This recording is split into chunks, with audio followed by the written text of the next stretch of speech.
விசுவாசிகள் என்னும் கூட்டம் உண்டு, அன்பு உண்டே அவர் நடுவில் உண்டு.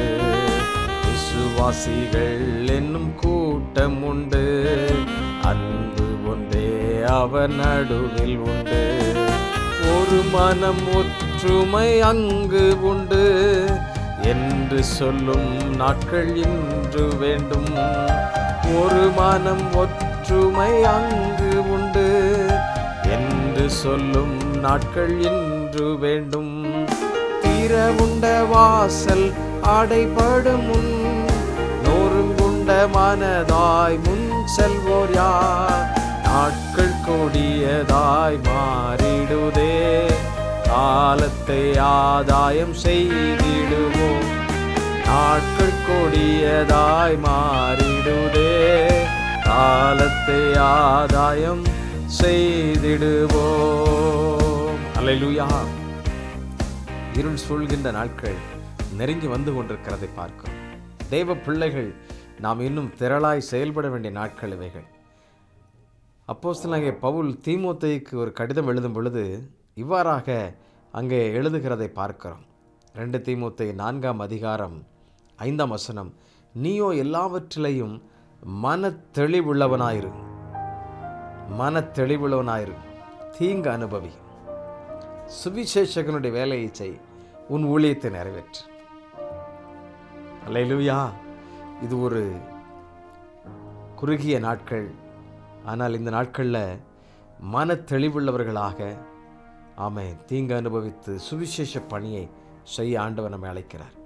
கிறிஸ்துவ நிமித்தம் நிந்தைகளையும் அவமானங்களையும் துக்கங்களையும் பாடுகளையும் ஏற்றுக்கொள்ளும் என்றால் அவர்களைப் போல பாக்கியவான்கள் வேறு யாரும் கிடையாது. உங்கள் மேலே வீண் பழி சுமத்துகிறார்களா? கவலைப்படாதீர்கள். தேவன் எல்லாவற்றையும் ஆராய்ந்து அறிந்திருக்கிறவர். இந்த தீங்கு அனுபவி என்று சொல்லி அப்போஸ்தலனாகிய பவுல் ரொம்ப தெளிவாக சொல்லுகிறார். 2 தீமோத்தேயு 2ஆம் அதிகாரத்தில் அங்கேயும் என்ன சொல்லுகிறார் பாருங்கள். 3ஆம் வசனத்தில், இயேசு கிறிஸ்துவுக்காக நல்ல போர் சேவகனாக நீ தீங்கு அனுபவி என்று சொல்லுகிறதை பார்க்கிறோம். அதே 2 தீமோத்தேயு 1ஆம் அதிகாரம் நீங்கள் வாசித்து பார்ப்பீர்கள் என்றால் அங்கே நீ என்ன செய்ய, தீங்கு அனுபவி என்று சொல்லுகிறார். எவ்வளவு அழகாக 8ஆம் வசனத்தின் கடைசியில் சொல்லுகிறார் பாருங்கள். தேவ வல்லமைக்கேற்றபடி சுவிசேஷத்திற்காக என்னோடு கூட தீங்கு அனுபவி. உபத்திரவப்பட்டது நல்லது.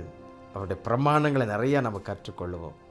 அவருடைய வீட்டில் உபத்திரவத்தை சகித்தவர்கள், அதிலும் மார்ட்டையஸ் நிறைய பேரை கொலை செய்தார்கள் இல்லையா?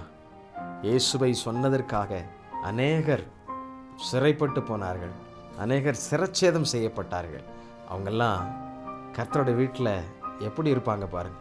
மாம்சம்தான் மரிக்க முடியும், ஆனால் நித்திய வீடு இந்த உலகத்தை காட்டிலும், இந்த உலகத்தின் மேன்மையை காட்டிலும் அது பிரம்மாண்டமானது. அல்லேலூயா. ஏனென்றால் உலக தோற்றம் முன்பே அவர் அதை உருவாக்கி கொண்டிருக்கின்றார் நமக்காக. Thank you holy spirit. விசுவாசிக்கிறீங்களா? அதனால் கிறிஸ்துவுக்காக உபத்திரவங்களோ பாடுகளோ பிரச்சனைகளோ சகித்துக்கொள்கிறீங்களா? நீங்கள் தான் பெரிய ஆள், நீங்கள் தான் பாக்கியவான். அல்லேலூயா. அவனுக்கு நன்றி செலுத்துங்க. ஒரு மனதோட ஒற்றுமையோட மனத்தாழ்மையோட நம்ம செயல்படுவோம். கர்த்தர் நமக்கு உதவி செய்வார். ஜெபிக்கலாமா? அன்பு நிறைந்த ஆண்டவரே, பல்வேறு சூழல்களில் நெருக்கப்பட்டு ஒடுக்கப்பட்டு ஜெபிக்க முடியாதபடி பல நிர்பந்தமான சூழல்களில் வாழ்கின்ற பிள்ளைகள் உண்டு. ஒவ்வொருவரையும் கர்த்தர் கண்ணோக்கி பாரும். இந்த குடும்பங்களின் மேலே தெய்வீக சுகமும் சமாதானம் உண்டாகட்டும். அவர்கள் மூலமாக ஆண்டவரே பரலோக மேன்மை அடைய போகிறதற்காக, மகிமை அடைய போகிறதற்காக நன்றி. காரணம், இந்த பூவுலகில் உமக்காக அவர்கள் பாட அனுபவித்தவர்களாக, தீங்கு அனுபவித்தவர்களாக, சகித்து கொண்டவர்களாக வாழ்ந்து கொண்டிருக்கிற ஒவ்வொருவரையும் கர்த்தர் நீர் ஆசீர்வதிப்பீராக. கண்ணோக்கி பாரும். தெய்வீக கிருபை அவர்களை சூழ்ந்து கொள்ளட்டும். நீர் ஆசீர்வதித்தருளும் அப்பா. நன்மை உண்டாகும்படி நாங்கள் ஜெபிக்கிறோம். உமக்கு எல்லா கனமும் மகிமை உண்டாவதாக இயேசுவின் நாமத்திலே கேட்கிறோம் நல்ல பிதாவே. ஆமென், ஆமென். Thank you. God bless you. God bless you.